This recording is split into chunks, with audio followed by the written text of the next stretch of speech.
Paris capitale, Paris de l'avenir. La ville de Paris est très active depuis plus de 10 ans maintenant en matière de transition énergétique. La COP 21, vous le savez, a mis en lumière Paris, bien sûr, mais la ville a aussi été le lieu où était donc organisé le sommet des élus locaux pour le climat. C'était le 4 décembre dernier. On va en parler. On va parler également des actions menées par la ville de Paris avec notre invitée Célia Bloel. Bonjour. Bonjour. Vous êtes maire adjointe de la ville de Paris chargée du développement durable, de l'environnement, également de l'eau et du plan climat. Ce sommet des élus locaux, donc ce 4 décembre dernier, quel était le message là, juste après la COP, que vous avez voulu faire passer et surtout à qui vous avez voulu faire passer le message? Enfin, c'était pendant la COP. C'était pendant la COP, ce sommet des élus locaux, quand même, il faut le redire, était assez exceptionnel. C'est le premier de cette ampleur. C'est 1000 élus locaux du monde entier qui sont venus, 700 maires, dont 112 femmes maires, j'aime bien le rappeler. Et le message était en fait extrêmement révélateur de tout ce que font les acteurs locaux depuis plusieurs années et qu'on avait envie de mettre en valeur vraiment cette année 2015. C'était un message adressé à l'ensemble des États, les partis qui négociaient. On leur a dit deux choses. Un, nous, on agit. Depuis une dizaine d'années, on lutte contre le dérèglement climatique et à l'occasion de ce sommet, on a pris des nouveaux engagements d'agir encore plus. Donc la transition écologique, elle est possible. Mais le message central, et il a été vraiment bien formulé, je crois, par la maire de Paris, c'était de dire aux États, bougez-vous. C'est ce qu'elle a dit à la tribune des Nations Unies le lendemain du sommet des 1000 maires. Elle leur a dit, bougez-vous, l'urgence est là, on a besoin de vous et il faut qu'on y aille. Bougez-vous, parce que nous on le fait, on se bouge du côté des élus locaux. Et d'ailleurs, vous avez pris un engagement ambitieux, celui de promouvoir une vision 100% énergie renouvelable en 2050, c'est cela?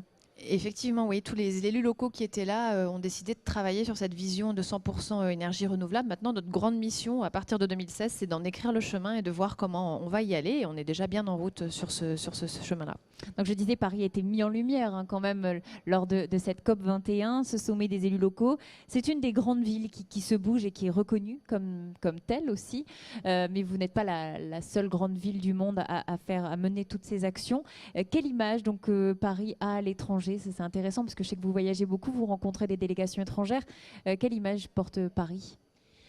Paris à l'étranger est vraiment reconnu pour son travail sur les politiques climat. Parce que Paris fait partie effectivement des villes, on n'est pas la seule, mais on fait quand même partie des villes qui depuis 10 ans sont engagées sur les politiques climatiques. Il y a 10 ans, comme à la COP, on s'est fixé des objectifs, mais surtout depuis, on a mis en œuvre des actions. Et donc Paris aujourd'hui est reconnu, on va dire, beaucoup sur notre politique de transport. Autolib, Vélib, ça a fait le tour de la planète et inspiré beaucoup de villes. Ça, c'est les emblèmes. On est aussi beaucoup regardé sur la rénovation énergétique parce qu'à Paris, c'est des opérations d'ampleur. Aujourd'hui, c'est quasiment 27 000 logements sociaux rénovés thermiquement. On va rentrer dans la rénovation dans les copropriétés privées, des choses très techniques mais qui intéressent. Et puis Paris est aussi beaucoup regardé sur les questions énergétiques. Paris, c'est le 3e plus grand réseau de chaleur urbain, le 1er réseau de froid.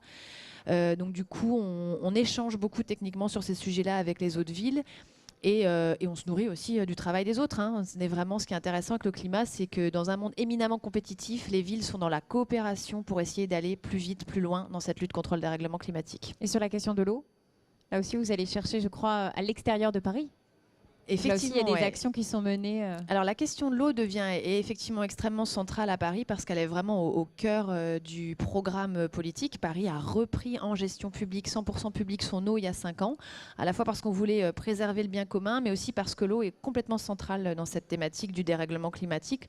On se rend bien compte qu'aujourd'hui, si on veut que dans 50-100 ans, quand on sait que le dérèglement climatique va avoir un impact sur notre ressource en eau, si on veut que la boussole reste l'intérêt général, il faut que Paris il faut que les villes puissent en fait garder la maîtrise sur cette gestion. Et on a notamment une action très symbolique, pas symbolique, symbolique dans le sens de ce qu'elle porte, mais très importante, qui est que l'eau qui arrive au robinet des Parisiens, pour grande partie, vient de sources souterraines qui sont situées à 100-150 km de Paris. Et donc, pour protéger la qualité de cette eau, qui est finalement dans une aire territoires ruraux avec des agriculteurs, on a mis en place un partenariat avec les agriculteurs pour réduire les pollutions à la source, mais aussi développer une autre agriculture et à terme approvisionner la ville. Et ça, c'est vraiment la logique, le challenge dans les années qui viennent, revenir à un développement de circuits courts sur tous les sujets énergie, eau, alimentation dans les 50 ans qui viennent. Donc aujourd'hui, vous travaillez avec beaucoup de territoires extérieurs. C'est aussi une des conditions de réussite pour atteindre, dans une ville qui est 100% urbanisée comme Paris, cet objectif de 100% énergie renouvelable qui est difficilement atteignable à vous tout seul.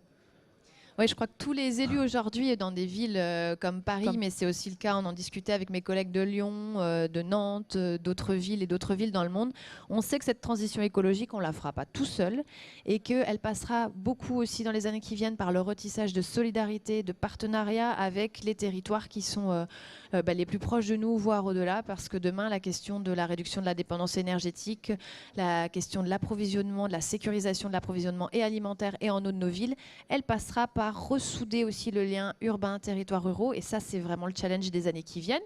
On a déjà posé de bons jalons. Quand je vous parlais de protection de l'eau, c'est 150 agriculteurs déjà qui travaillent avec Paris.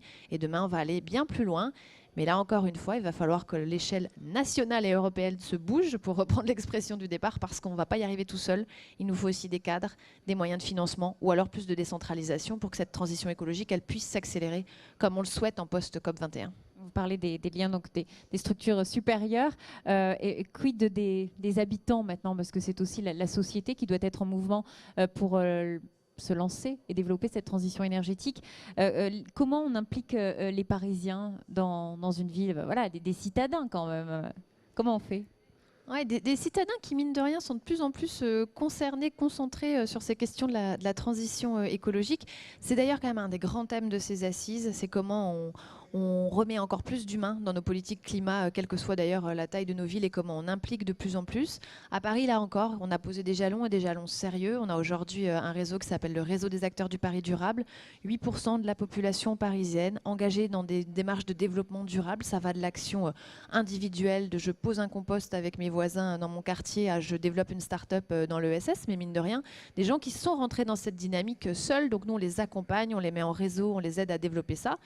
Et puis toujours dans cette même philosophie, on va chercher les grandes entreprises, les petits commerçants, tous ceux qui ont envie de faire, pour les accompagner et pour y aller. Et là encore, challenge des années à venir, c'est comment on repère au mieux tous les gens qui sont dans cette dynamique, parce que je ne crois pas qu'on l'obligera à le faire, nous, villes, mais par contre, on peut accompagner ceux qui sont dans cette dynamique, et on va aller vers de plus en plus d'implications, mais les Parisiens sont déjà bien engagés dans cette dynamique. C'est les acteurs de ce que vous appelez le Paris durable, oui, avec donc les grandes entreprises, et vous développez donc ces initiatives individuelles. De quoi avez-vous besoin? Alors encore, vous avez déjà dit quelques mots, mais vous pouvez peut-être accentuer encore ce message d'un soutien de l'État. De quoi avez-vous besoin encore pour continuer vos actions et justement, comme vous dites, entendre toutes les initiatives citoyennes je crois qu'aujourd'hui, ce qu'il nous faudrait le plus, c'est effectivement du cadre et de l'accès au financement pour aller plus vite. Un des gros leviers dans une ville comme Paris pour lutter contre le dérèglement climatique, c'est la rénovation thermique. Et aujourd'hui, si on veut aller plus loin, on a besoin que se débloquent un certain nombre de règles d'application au niveau national, et aussi qu'on ait accès plus facilement au financement. Ça, c'est vraiment la question. Est-ce que c'est décentralisation? Est-ce que c'est d'autres moyens? Mais en tout cas, ça, il faut y venir. Après, si on revient sur la question de l'eau, on a aussi besoin d'une implication de plus en plus forte du niveau national, parce que tout ce qu'on se dit aujourd'hui en post-COP21, c'est pas que des solutions techniques à des problèmes. On est vraiment dans un basculement, un changement de modèle de société, et ça va être accompagné par les villes qui sont en première ligne, par les populations des villes qui sont en train de faire leur révolution à leur échelle. Mais il va falloir un moment aussi que l'échelle nationale se mette en route. Moi, je reprends juste rapidement la question de l'eau. Aujourd'hui, l'eau, on travaille pour ne pas avoir d'intrants chimiques sur nos sources, dans l'eau qui arrive au robinet des Parisiens. Mais on se rend bien compte que l'eau, elle subit aussi 50 ans de politique productiviste agricole. Et donc, on a des pesticides dans l'eau. On les traite, mais à un moment, c'est un peu marcher sur la tête que de se dire on va continuer à traiter les pollutions agricoles. C'est bien le système agricole qu'il faut modifier. Et là, j'ai besoin du ministre de l'Agriculture, et j'ai besoin de l'Union européenne, et j'ai besoin qu'ils entendent les villes sur ces sujets-là. Le message est passé, en tout cas. Paris qui se bouge, Paris qui prend des initiatives et qui prend des engagements. Merci d'être venu témoigner sur ce plateau, Célia Bloel. On se retrouve juste après.